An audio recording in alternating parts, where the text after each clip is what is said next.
Lilianza kuongozwa na spika wetu Mheshimiwa Job Yustino Ndugai.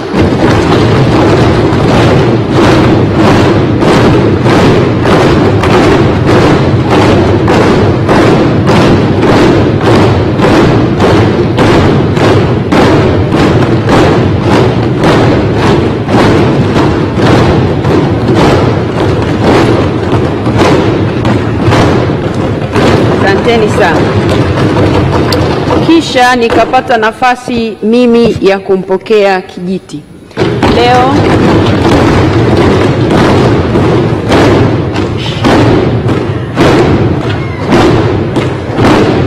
asanteni sana. Asanteni sana. Na leo ilikuwa apate fursa ya kuzungumza nanyi, lakini amesema kwa kuwa wewe utazungumza, basi utazungumza utakayosema ya bunge zima hili la 12. Mheshimiwa Ndugai, tunakushukuru sana kwa utumishi wako kwa bunge hili, kwa sehemu ambayo uliweza kuhudumu kwenye nafasi ya spika. Nawe tunakutakia kila laheri katika yaliyo mbele yako. Asante sana. Waheshimiwa wabunge, katika safari hii wapo wenzetu ambao hawapo nasi tena, wametangulia mbele za haki. Tunamuomba Mwenyezi Mungu awajalie pumziko la amani, na sisi sote tuendelee kuilinda nchi yetu.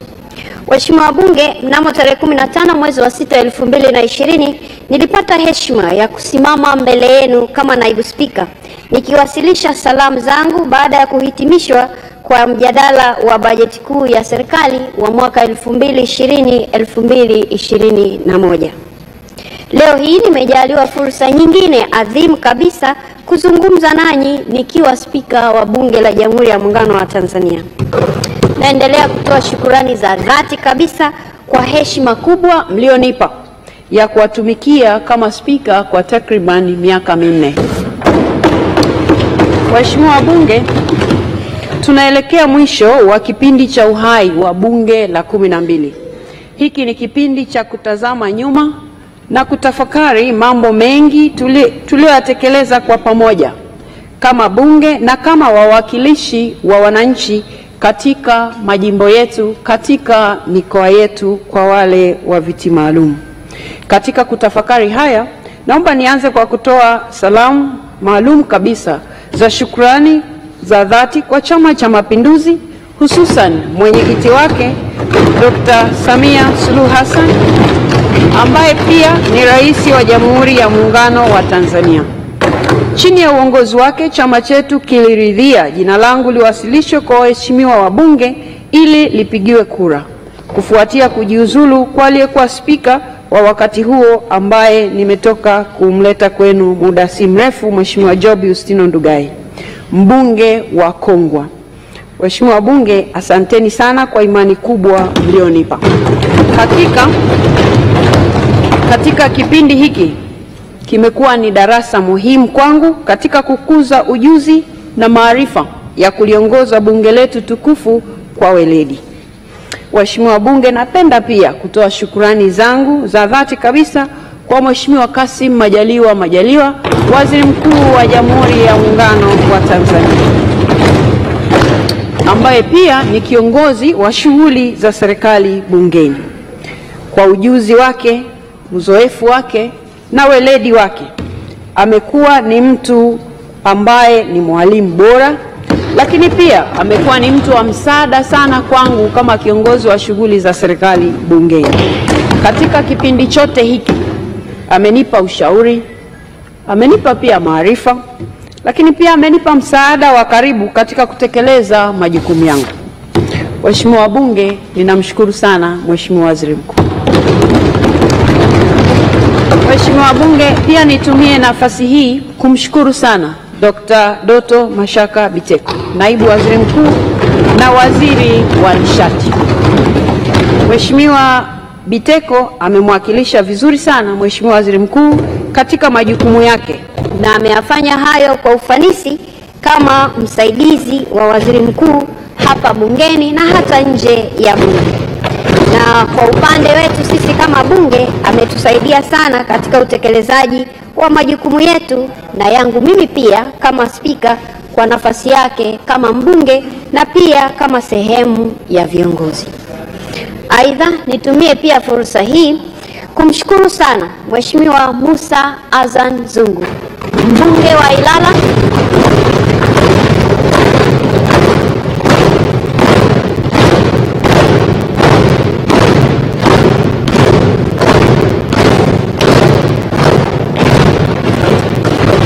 huyu ni mbunge wa Ilala lakini pia naibu spika. Amepewa sifa nyingi nanyi wabunge, lakini amepewa sifa nyingi na viongozi upande wa serikali, na hata leo amepewa sifa nyingi na Mheshimiwa Waziri Mkuu. Sifa zote mimi kama mtu ambaye ni kiongozi wake zinamstahili.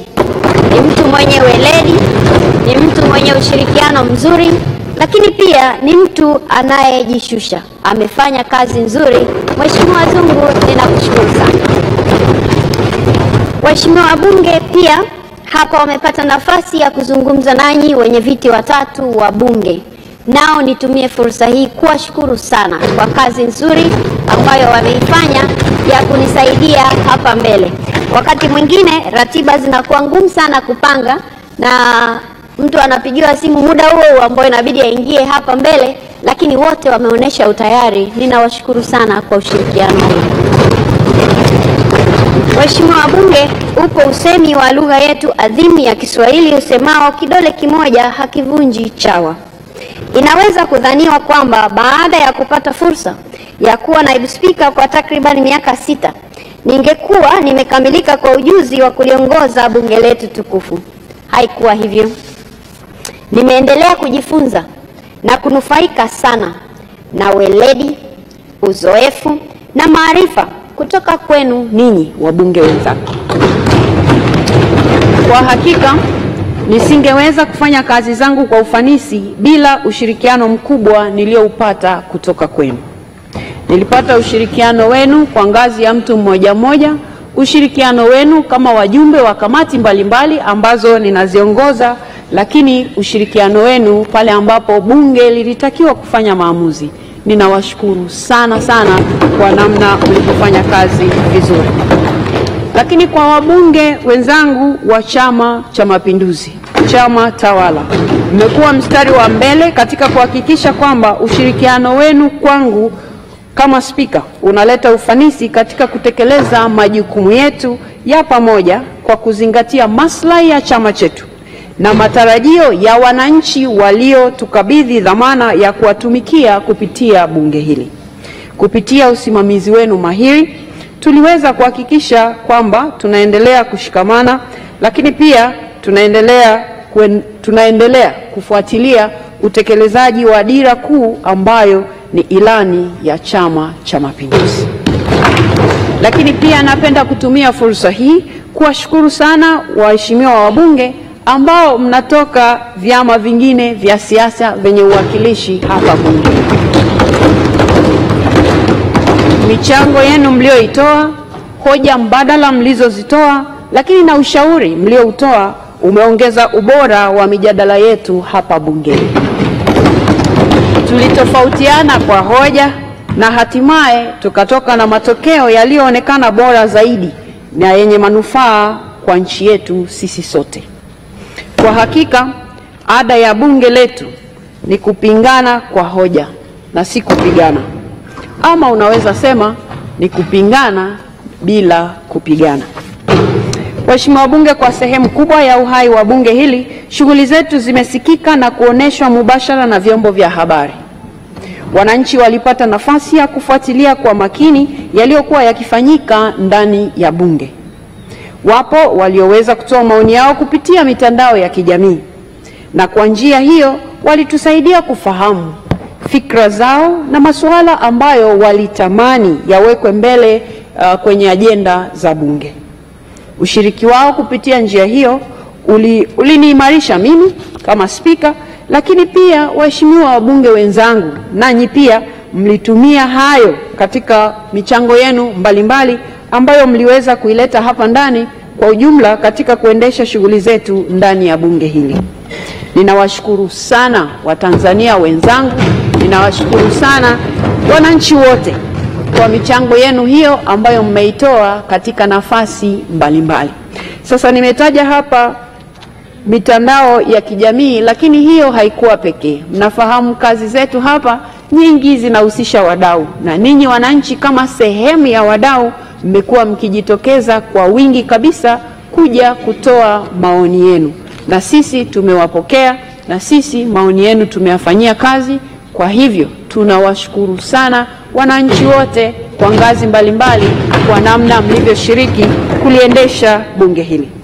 Waheshimiwa wabunge, bunge hili limetekeleza vyema majukumu yake ya kikatiba ya kutunga sheria, kuidhinisha mipango ya maendeleo na bajeti, kuridhia mikataba ya kimataifa kwa kuzingatia katiba, sheria na kanuni za bunge.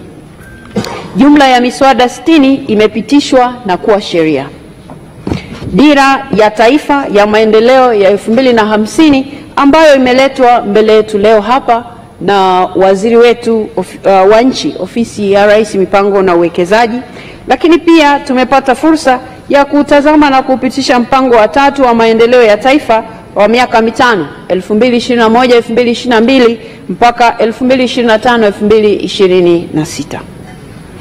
Bajeti zote za serikali kwa kila mwaka zilipitishwa na bunge hili. Hatukupata changamoto ambayo bajeti ya serikali ilirejeshwa. Lakini waheshimiwa wabunge, mikataba, maazimio na itifaki takriban 16 za kimataifa zimeridhiwa na bunge hili la 12. Vile vile waheshimiwa wabunge, mmepata fursa ya kuuliza na kujibiwa maswali na serikali. Maswali ya kawaida yalikuwa 5,057. Waheshimiwa wabunge, mmefanya kazi kubwa ya kuwawakilisha wananchi kwa kadri walivyowatuma. Na haya ni yale maswali ya msingi. Maswali ya nyongeza yalikuwa 15,000. Waheshimiwa wabunge, kama mjuavyo, Mheshimiwa Waziri Mkuu alipata nafasi pia ya kusikiliza maswali yenu na yeye kutoa majibu. Maswali yaliyoulizwa Mheshimiwa Waziri Mkuu katika bunge la 12 ni maswali 260. Sasa idadi hii ya maswali inaonyesha namna ambavyo waheshimiwa wabunge mmejishughulisha na hoja za wananchi, mmezileta upande wa serikali na serikali imeweza kutoa majawabu kwa hoja hizo. Na yale ambayo yanahitaji majawabu ya muda mrefu, basi serikali imeweka kwenye mipango yake ili wananchi waweze kutatuliwa changamoto zao, ziweze kufanyiwa kazi hoja zao. Waheshimiwa wabunge, haya yote ni mchango muhimu katika kuimarisha demokrasia, uwajibikaji, lakini na maendeleo ya taifa letu. Lakini pia hoja binafsi 4 ambazo zililetwa na waheshimiwa wabunge zilijadiliwa na bunge hili. Waheshimiwa wabunge, mbali na kutekeleza majukumu ya kikatiba, bunge la 12 limepiga hatua kubwa katika kuimarisha mifumo ya usimamizi wa fedha za umma. Kupitia kamati zake za kudumu, limeongeza matumizi ya tehama katika shughuli za kibunge kama bunge mtandao, usambazaji wa nyaraka kidijitali na mambo kama hayo. Lakini pia limeboresha miundombinu na huduma kwa wabunge na watumishi wa bunge, na limeshiriki kikamilifu katika vyama na taasisi za kimataifa, ambapo baadhi yetu tumepata heshima ya kuwawakilisha huko nje, aidha kwa kuchaguliwa ama kwa kuteuliwa. Kwa hivyo tumepata nafasi nzuri ya kulitumikia taifa letu. Waheshimiwa wabunge, vile vile bunge limebuni matukio maalum kama vile bunge bonanza, bunge marathon, na vile vile ujenzi wa shule ya sekondari ya wavulana Kikombo, Dodoma. Waheshimiwa wabunge, bunge la 11 lilijenga shule ya wasichana huko Kikombo, na bunge hili la 12 linajenga shule ya wavulana huko Kikombo. Hatua hizi zimeongeza mshikamano, afya na mchango wa bunge katika maendeleo ya jamii. Kwa kusema haya, waheshimiwa wabunge, yasingewezekana bila mchango mkubwa kujitolea sana kwa katibu wetu wa bunge ndugu Baraka Idelfos. Katibu wa bunge anaongoza kikosi cha watu wengi sana chini yake ambao wanamsaidia. Wanatusaidia kama makatibu kamati, kama wasaidizi kule kwenye kamati, lakini hata hapa ndani pia. Katibu wa bunge, tunakushukuru sana kwa ushirikiano wako kipindi chote ambacho wewe umekuja kuungana nasi katika bunge hili. Na nikikushukuru wewe pia natoa salamu hizi kwa niaba ya wabunge wote, kuwashukuru watumishi wote wa bunge kwa namna ambavyo mmeshirikiana nasi, mmetupa utaalamu, mmetupa uzoefu, lakini pia mmejitoa sana kuhakikisha kazi za bunge hazikwami. Wakati mwingine sisi wabunge hata tukisema pengine kwa sura fulani, lakini mmekuwa wavumilivu. Tunawashukuru sana watumishi wote wa bunge. Waheshimiwa wabunge, kama ilivyokuwa kwa bunge la 12 kwa upande wa uspika, lakini pia nitumie fursa hii kutambua mchango mkubwa katika bunge hili la 12 wa aliyekuwa katibu wa bunge Nenelwa Mwihambi. Na yeye alifanya kazi kubwa sana, alitusaidia sana, na sasa amepata fursa ya kulitumikia taifa sehemu nyingine.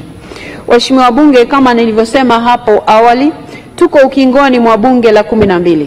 Mwenyezi Mungu akitujalia, kesho tarehe 27 mwezi wa 6 2025, Mheshimiwa Dr. Samia Suluhu Hassan, Rais wa Jamhuri ya Muungano wa Tanzania, atalihutubia bunge hili tukufu kabla ya kumaliza uhai wake. Sina shaka kwamba nyote mtakubaliana nami kwamba huu sasa ni wakati mwafaka wa kutambua na kupongeza kazi kubwa aliyoifanya Mheshimiwa Dr. Samia Suluhu Hassan kwa taifa letu.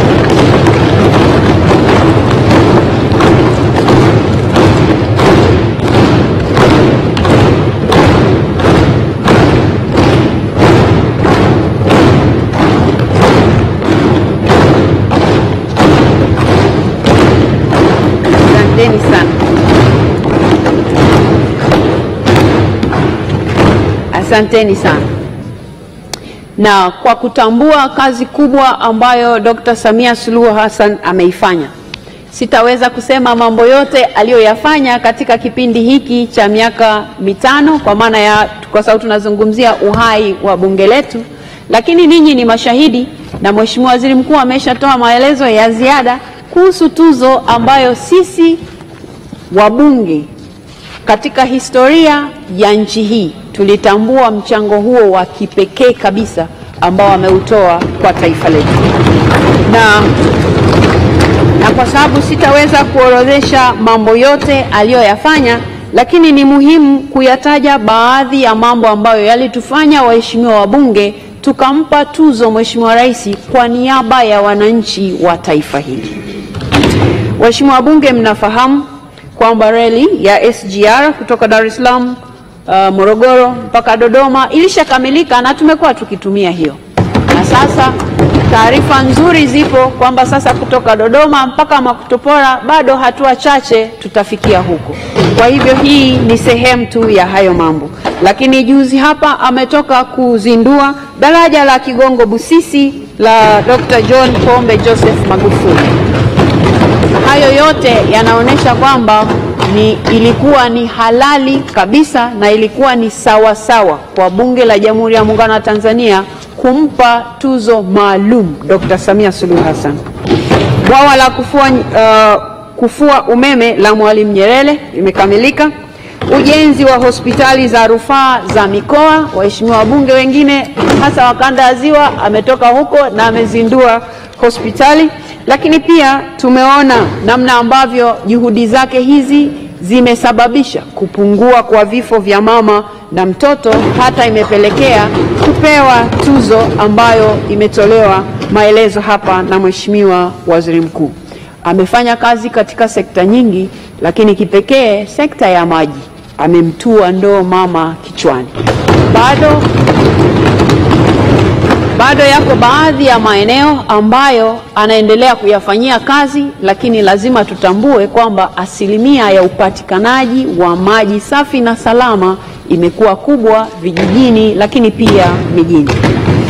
Waheshimiwa wabunge, haya yote aliyoyafanya Mheshimiwa Rais alikuwa akisaidiwa na wasaidizi wake wakuu wakiongozwa na Mheshimiwa Dr. Philip Isdori Mpango, Makamu wa Rais wa Jamhuri ya Muungano wa Tanzania.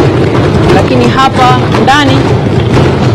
ndani tunao wasaidizi wake wakuu pia wawili.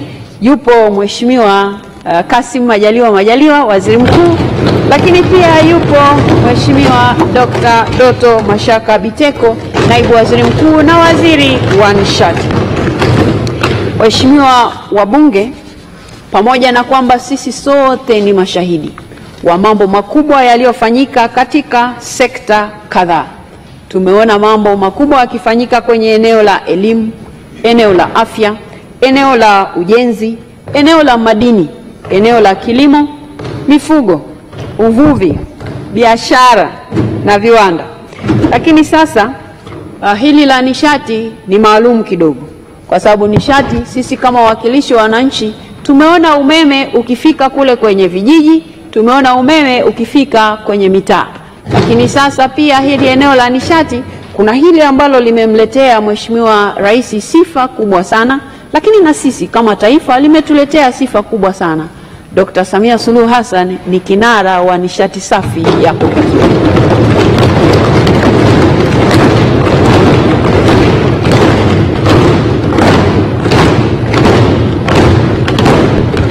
Waheshimiwa wabunge, sekta hizi zimetajwa kwa mifano tu. Ziko nyingi ambazo kwa sababu ya muda hatuwezi kuzitaja. Hapa tungeweza kueleza mambo ya uwezeshaji wanawake kiuchumi, tungeeleza hapa hata siku nzima. Najaribu kuonyesha kwamba Mheshimiwa Dr. Samia Suluhu Hassan amelitendea haki taifa hili. Waheshimiwa wabunge, kwa kutaja sekta hizo na kazi kubwa iliyofanya, sasa nitumie fursa hii kuwashukuru sana waheshimiwa mawaziri na naibu mawaziri. Mmewatendea haki wabunge kwa kujibu maswali yao, lakini mmewatendea haki wabunge kwa kusikiliza hoja zao wakati wa michango, na mmewatendea haki wabunge kwa kufanyia kazi maoni walioyatoa ambayo yamesaidia serikali kupiga hatua katika nyanja mbalimbali.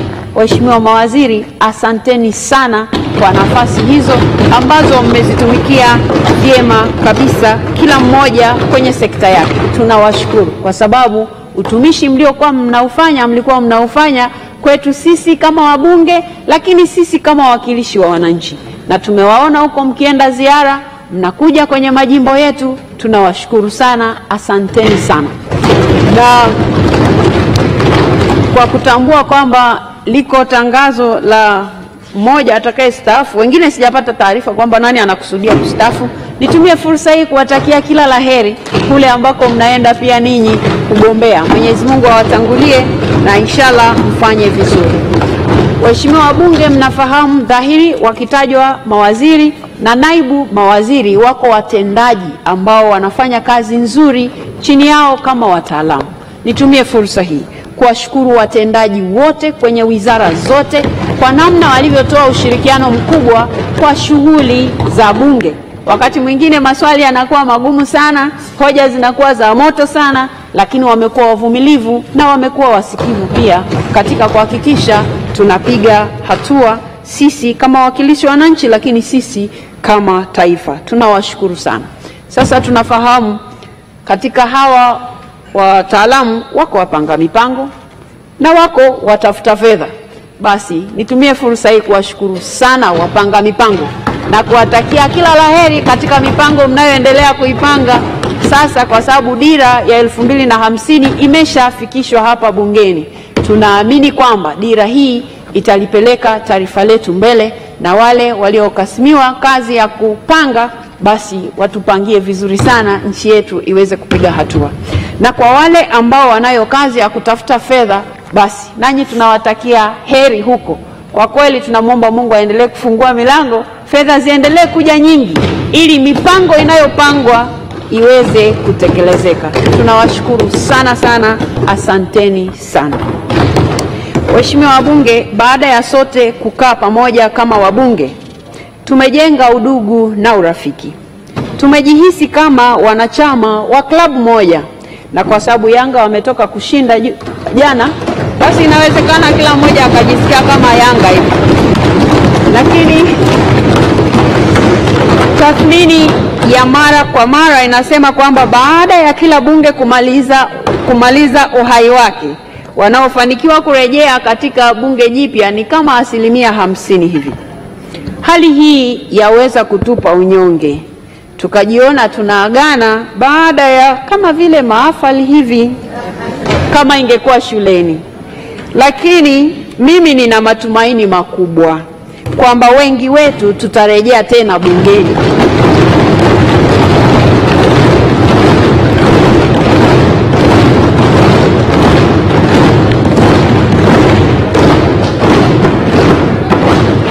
Waheshimiwa wabunge, ninaamini tutarejea wengi, sio tu kwa matamanio binafsi, bali kwa kazi nzuri ambayo waheshimiwa wabunge mmeifanya, mkiisimamia na kuishauri serikali kwa uwezo, weledi na dhamira ya dhati kabisa. Mmetekeleza majukumu yenu kwa manufaa ya Watanzania wote, na Watanzania wameona, wapiga kura wameona, wananchi wameziona pia kazi zenu mkiwa hapa bungeni na mnapokuwa kule majimboni. Hivyo sina shaka kwamba wengi wetu tutarejea inshallah. Mheshimiwa wabunge, kwa kusema hayo, ninawatakia kila laheri. Kama ningekuwa na fursa, ningemtaja kila mmoja na kumtakia heri na jimbo lake, na kwa wale wa viti maalum kila mmoja na mkoa wake, na kwa wale wa viti maalum wanaopitia makundi mbalimbali ningewataja na wao, na ningesema pia kule wanakoenda kugombea. Lakini kwa ajili ya muda, waheshimiwa wabunge wote, ninawatakia kila laheri kule mnakoenda kugombea.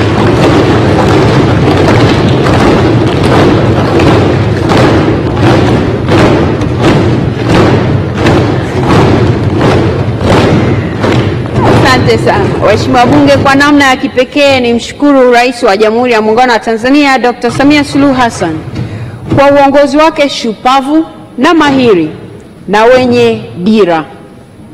Aidha, tunamshukuru pia baba yetu Mheshimiwa Hafidh Ameir kwa kuwa karibu na Mheshimiwa Rais wakati wote anapowatumikia Watanzania.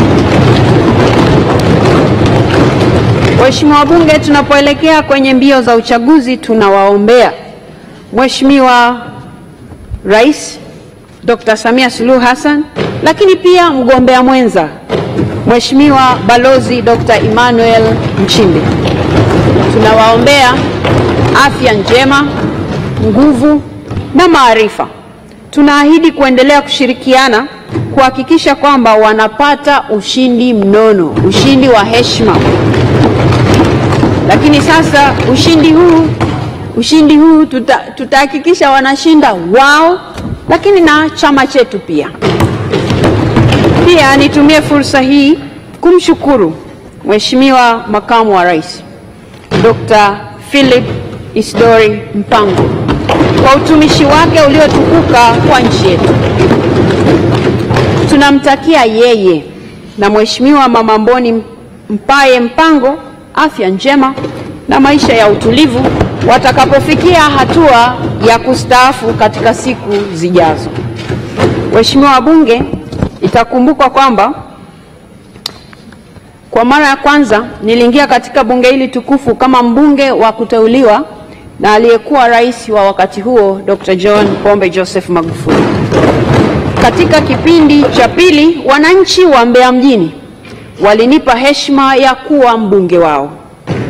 Tulifanya jitihada za pamoja kuliendeleza jiji letu la Mbeya kwa nguvu zetu zote, tukiongozwa na kuungwa mkono na serikali yetu.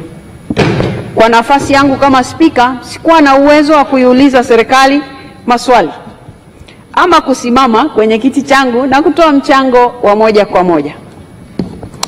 Badala yake nilitumia njia nyingine kufuatilia masuala yaliyokuwa yanawahusu watu wa Mbeya mjini, na wizara zinazohusika baada ya zile shukurani za awali, basi wazichukue na hapa. Ninawashukuru sana kwa namna mlivyolihudumia jimbo la Mbeya mjini. Asanteni sana. Leo hii ninafurahi kwamba serikali ya Chama cha Mapinduzi chini ya uongozi wa Mheshimiwa Dr. Samia Suluhu Hassan imetekeleza kikamilifu ilani ya Chama cha Mapinduzi na ahadi ilizozitoa kwa jiji letu la Mbeya. Wakati wa ubunge wangu tumepata miradi kadhaa, na yenyewe siwezi kuitaja hapa kwa sababu pia hapa mbele sio kwamba ndio natakiwa nichangie nikiwa hapa, lakini iko miradi mikubwa ya kielelezo. Mniruhusu waheshimiwa wabunge wenzangu niitaje kwa kifupi. Upo mradi mkubwa wa maji wa Kiwira, mradi wa barabara wa njia 4 Mbeya mjini, lakini pia ujenzi wa hospitali ya wilaya Gawilo, umeme kwenye kata 18 za pembezoni. Waheshimiwa wabunge, yale tuliyoyasema Dr. Samia ameyafanya kwa nchi hii. Mbeya mjini hatujaachwa nyuma. Kwenye eneo la elimu tumepata shule mpya kabisa za msingi, shule mpya kabisa za sekondari, zahanati mpya kabisa, vituo vya afya vipya kabisa. Mambo mengi yamefanyika, ikiwa ni pamoja na ujenzi wa barabara za mitaa. Waheshimiwa wabunge, ninafurahi kwamba wana Mbeya tulisimama bega kwa bega katika kuchangia maendeleo ya jimbo letu na mkoa wa Mbeya kwa ujumla. Hakuna sekta iliyoachwa nyuma. Sisi wana Mbeya tuna kila sababu ya kumshukuru Mheshimiwa Rais na serikali ya Chama cha Mapinduzi kwa maendeleo makubwa ambayo tumeyapata. Binafsi najivunia mshikamano wetu na kuwashukuru sana wananchi wa jimbo la Mbeya mjini kwa ushirikiano mzuri uliofanikisha azma yetu hii kutimia kwa pamoja. Waheshimiwa wabunge, mniruhusu kipekee kabisa kutambua mchango mkubwa ambao umetolewa na aliyekuwa mkurugenzi wa jiji la Mbeya, John Nchimbi. Waheshimiwa wabunge, mkurugenzi huyu amefanya kazi kubwa, na ili mjue na mtaja maalumu kwa sababu maalumu, ili watu wa TAMISEMI wanaweza kuja kujifunza Mbeya juu ya mambo makubwa yaliyofanyika. Sasa hivi Mbeya mjini hakuna hoja wala hatuendi serikali kuu kuomba matundu ya vyoo. Tatizo hilo limekwisha. Tulikuwa na shida, sasa imeisha. Vyoo 540 vimejengwa, vimekamilika. Hatuna hoja hiyo Mbeya mjini. Lakini uchakavu wa shule, hapa huwa nawasikia wabunge wakisema shule imechakaa, darasa limechakaa, limefanya kitu gani? Kule Mbeya mjini tulikuwa na madarasa zaidi ya 900 yaliyokuwa yanahitaji ukarabati, lakini sasa madarasa 500 yameshakarabatiwa, bado 400. Na kwa kuyataja hayo ambayo bado 400, ninamkaribisha sana mkurugenzi ajaye wa Mbeya mjini ambaye ni ndugu Justice Laurent Kijaji. Tunamkaribisha ili aje aendeleze yale ambayo John Nchimbi alianza. Haya yasingewezekana bila ushirikiano mzuri na baraza la madiwani. Kwa hivyo nitumie fursa hii kuwashukuru sana madiwani wenzangu wa jiji la Mbeya kwa ushirikiano mzuri ambao wameutoa, na naamini na wao nawatakia kila laheri. Sasa waheshimiwa wabunge, baada ya shukurani hizi pia nitambue mchango mkubwa ambao umetolewa na kiongozi ambaye sasa amepandishwa cheo, na sisi wana Mbeya mjini tunamshukuru Mheshimiwa Dr. Samia Suluhu Hassan kwa kumpandisha DC Beno Malisa kuwa mkuu wa mkoa mpya wa Mbeya.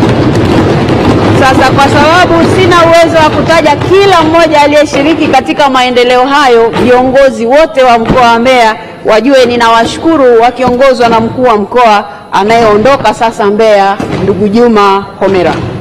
Waheshimiwa wabunge, sasa Mbeya kuna majimbo mawili. Jimbo la Uyole na jimbo la Mbeya mjini. Niwatoe hofu wana Mbeya, wana jimbo la Mbeya mjini. Wakati nikichaguliwa 2020 nilichaguliwa kuwa mbunge wa jimbo hili moja la Mbeya mjini. Nitaendelea kutoa ushirikiano hata nitakapokuwa mbunge wa Uyole, nitaendelea kutoa ushirikiano kwa jimbo la Mbeya mjini. Baada ya kusema hayo, waheshimiwa wabunge, sasa nitumie fursa hii kipekee kabisa kuishukuru familia yangu inayoongozwa na mume wangu Dr. James Andilile Mwenyekulu, lakini pia na watoto wetu. Asanteni sana.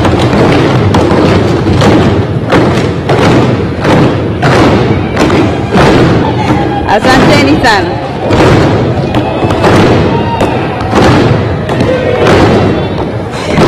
Asanteni sana. Lakini pia na watoto wetu. Ninawashukuru pia wazazi wetu, ndugu zetu wote, marafiki kwa ushirikiano na upendo wao. Wakati wote wamesimama nasi katika safari hii ambayo sio rahisi sana. Waheshimiwa wabunge, sisi sote tutakiane heri na afya njema. Tuendeni tukaendeshe kampeni zetu kwa ari na kujiamini, kwa sababu tumefanya kazi nzuri. Lakini pamoja na kwenda huko tukijiamini, tufuate yale maadili ambayo tunatakiwa kuwa nayo kama wabunge. Sasa nimesema kama wabunge kwa sababu sisi tulivyokuwa tunaapa kile kiapo, tuliapa kuwa wabunge. Kwa hiyo umeshaitwa mheshimiwa, ukienda huko bado ukaendelee kujiheshimu.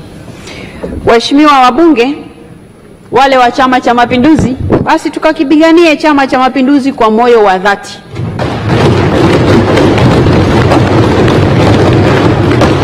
Wakati huo huo, nanyi pia ambao ni kundi la walio wachache, tunawatakia kila laheri, kila mmoja katika mlango anaoenda kupita ili aweze kurejea humu ndani tena. Waheshimiwa wabunge, Mungu ibariki Tanzania, Mungu ibariki Afrika, Mungu atubariki sisi sote. Asanteni sana kwa kunisikiliza.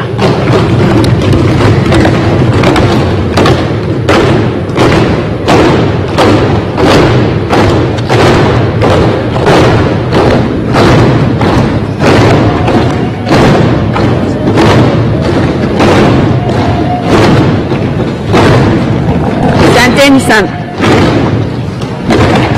Asanteni sana.